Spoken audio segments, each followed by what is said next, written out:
Assalamu alaikum everyone. I hope all of you are doing well. So in this video, I will be discussing about Dr. Faustus by Christopher Marlowe, Act 3, Summary and Analysis. So let's start. So what happened in Act 3, Scene 1? So Faustus gives the scope on his journey to Rome, telling how he traveled over Tyre, France, the Rhine River, Naples, the tomb of Virgil, Venus and Padua. Then to Mephistopheles, he is all dude, where are we? To which Mephistopheles tells him, Rome. Mephistopheles explains the geography of Rome, how it stands on 7 hills with the Tiber River running through it, and how a palace upon the angular bridge sits next to the gates and pyramids that Julius Caesar brought there from Africa sounds kind of like Vegas.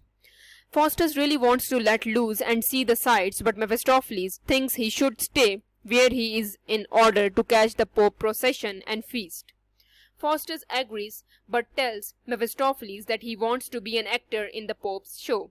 Mephistopheles agrees and they make a plan to humiliate the Pope and all his devout buddies.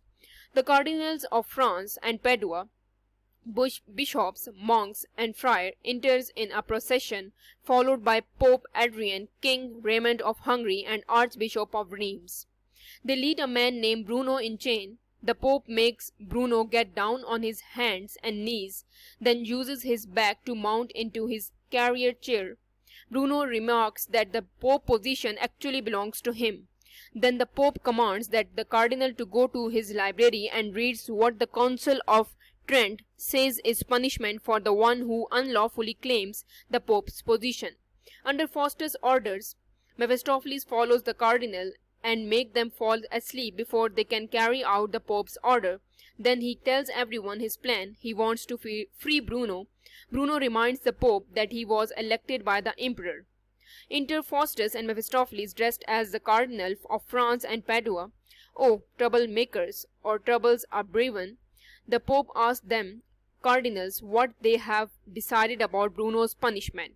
Faustus answers that Bruno and the German emperor should be considered heretics and disturbers of the church peace.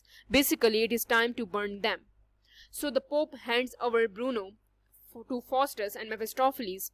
He tells them to take the poor guy to a prison tower and tells everyone that tomorrow he will pass judgment on the heretics. Faustus and Mephistopheles leave with Bruno. The Pope says it is time to party and calls for a banquet to celebrate his victory with King Raymond of Hungary. So this is Act 3, Scene 1. So what happened in Act 3, Scene 2? So it is a grub time. A banquet is brought in. Mephistopheles tells Faustus that he has successfully enchanted the cardinals and has sent Bruno back to Germany on a magical horse. Feeling mischievous, Faustus tells Mephistopheles to make him invisible so he can now go play trick on the Pope. Abracadabra, Faustus disappears. The Pope and Cardinal enters along with King Raymond of Hungary. The Cardinals of France ask the Pope if he wants to know what they think about this whole Bruno situation. Since he has already heard the judgment Faustus gave when he was disguised as a cardinal, the Pope is surprised and annoyed by this and is all, dude, did not you already pass judgment?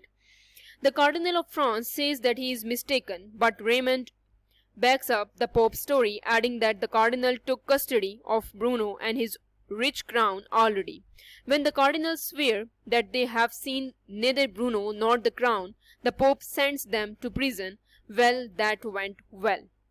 The Archbishop of Reims advises him to have a priest perform an exorcism since he believes the invisible troublemaker is some soul that has risen out of purgatory.